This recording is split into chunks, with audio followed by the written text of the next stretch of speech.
Mga kaibigan, ito yung ating gift giving sa mga oras na ito. Ito ay pamimigay sa mga bata na taga rito sa Palali. At ito po ay kaloob ni Sister Nanje, isa sa kaanib sa Kabanatuan, mga kaibigan. At ito na po, sinisimula na po ang pagkakaloob ng mga regalo sa kanila. Maagang pamasko para po dito sa mga bata na taga Palali, mga kaibigan. Ito po ay sako po pala ng Ginaltinho.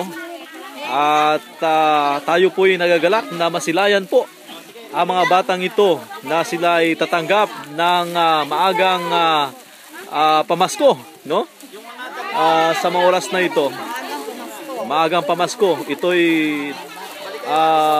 dahilan sa pagmamahal ng mga taga-Kabanatuan sa panguna po ni Sister Nanji, no?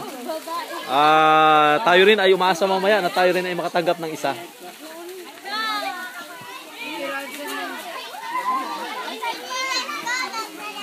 Ayun, mabilis lang po, mabilis lang. Mabilis lang ang nangyaring pagbibigay, mga kaibigan. At mayroon na po natitira na ano nangyari? Mabilis po na naubos, mga kaibigan. Sister Nanje, ano pong masasabi niyo, Sister Nanje, sa iyong pamimigay? Mga kaibigan, siya po ay tumatago sa ating pagbibideo. Oh. So, yun po ang nangyari.